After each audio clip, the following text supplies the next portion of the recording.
couple of dozen plants are known to produce high levels of phytoestrogens, which essentially act as oral contraceptives in order to knock back their predators. When sheep eat a particular strain of clover, they can't reproduce. Humans have long taken advantage of these plant properties, using certain herbs and fruits to prevent pregnancy or induce miscarriage.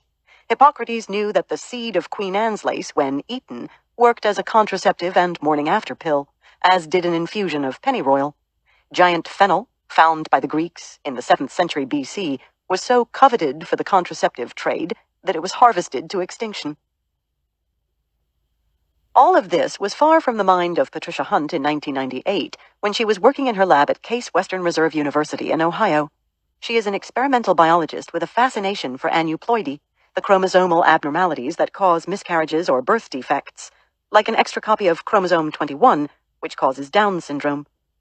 These are the things that can go wrong in the earliest moments of conception and fetal development. Humans are supposed to have 23 pairs of chromosomes, but sometimes there's a little or big miscalculation, especially in the eggs of older women. Hunt wanted to know why. She hoped studying mice would yield clues. As was typical, she was working with mutant mice and some control or normal mice. One day she noticed that her control mice, which were supposed to have healthy eggs, were producing a high rate, 40%, of abnormal eggs, when the usual rate is 1 to 2%. Something had gone terribly wrong.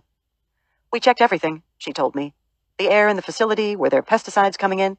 It took us weeks. We finally noticed some wear and tear on the animals' plastic cages. It turned out a temporary worker was using the wrong detergent to clean the cages, and it was degrading the cage walls, causing a substance called bisphenol A to leach into the mice's food and water." Bisphenol A, or BPA, was an artificial estrogen developed in the 1930s as a possible drug to prevent miscarriages in women. It didn't work for that, but the compound soon found other uses, like making polycarbonate plastic. BPA's molecular structure is simple and elegant: 2 joined hexagons, each made up of 6 bonded carbons. When these are neatly stacked to make a long-chain polymer, the material is incredibly strong.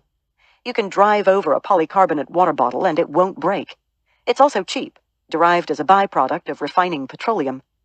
Unfortunately, BPA's versatile ring structure bears a close resemblance to estrogen.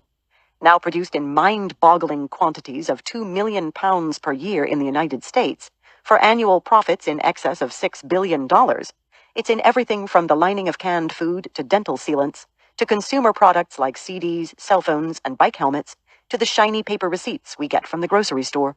It was also in lab equipment at Case Western Reserve. I don't think anybody in the aneuploidy field really believed in environmental effects. I know I didn't, said Hunt, who's petite and trim, with short, tousled hair. That fad came and went in the 1970s. That was when, spurred by the connections suggested in Silent Spring, scientists realized that it was much harder to attribute disease to pollution than anyone expected. We knew that maternal age was the huge main event for abnormal eggs, and that trying to see any other effect would be like trying to see a snowball fight in the midst of an avalanche. That's why this really caught our attention, she said. Another, much more personal endocrine effect caught her attention 5 years after the leaching cage problem. Hunt was diagnosed with breast cancer. She knew she was a so-called DES daughter. Her mother had taken diethylstilbestrol while pregnant, ever since she'd received abnormal pap smear results in college. In other words, in the earliest beginnings of her own life, she was exposed to a potent hormone that wasn't supposed to be there. Ironically, the drug that replaced BPA in the 1930s to prevent miscarriage was DES, a more powerful estrogen, but alas, no better in hindsight at preventing miscarriage. Because of their early life exposures, some DES daughters are known to suffer from rare, devastating reproductive cancers, malformed uteri, and higher than normal rates of breast cancer. When they've been able to bear children, their daughters are also more prone to breast cancer. DES sons have lower sperm counts and higher rates of genital birth defects. DES was not discontinued in pregnant women until 1971, nearly 3 decades after it was introduced. An estimated 5 million people were exposed through pregnancy, and many millions more consumed DES-tainted beef and poultry. Because of DES, scientists learned that chemicals can and do cross the placenta, which they once didn't believe was possible. Hunt has described these events as being twice struck by lightning. 2 artificial estrogens were now determining her destiny. She's since devoted her career to studying the strange and ominous effects of BPA in her mice. Hunt and numerous other researchers around the world have found that early in life exposures to BPA can cause early puberty, lower sperm counts, changes in mating behavior, predisposition to obesity, increased rates of breast and prostate cancers, and increased rates of miscarriages. All these troubles were observed in rodents, many of which were exposed while in their mother's wombs.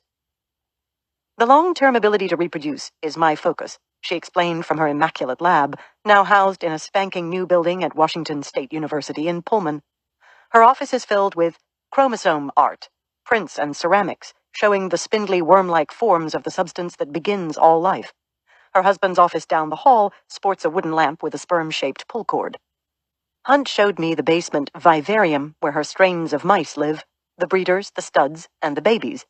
She no longer uses cages made with BPA. She saves that for her experiments. When she doses her mice with BPA, she sees abnormal behavior or cells in the mother, the pup, and later the pup's children, for what she terms a grand maternal effect. One dose effectively damages 3 generations, just as some researchers are seeing with DES and humans. Hunt's studies are controversial because sometimes the results haven't been replicated. Hunt has a reasonable explanation for this. The effects depend precisely on when the mice are exposed. The developing fetus is exquisitely sensitive to environmental factors, said Hunt. There are critical windows, sometimes just 1 or 2 days long, in which a tiny dose of chemical can send the wrong message to cells, and other days when the window has shut and the mouse will develop normally. Depending on that timing, in the mama mouse ovaries, she often sees eggs in which the chromosomes aren't lining up right. Normally, these eggs shouldn't even be viable, but for some reason, the body's quality control checks aren't working to destroy them.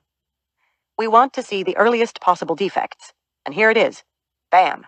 It means we can see things in the early stages of making an egg that should lead to mistakes, and they do. She showed me a magnified image of scattered red worm-like chromosomes, the confounding mistakes in germ cell scaffolding caused by BPA, a funny little beast, as she calls it.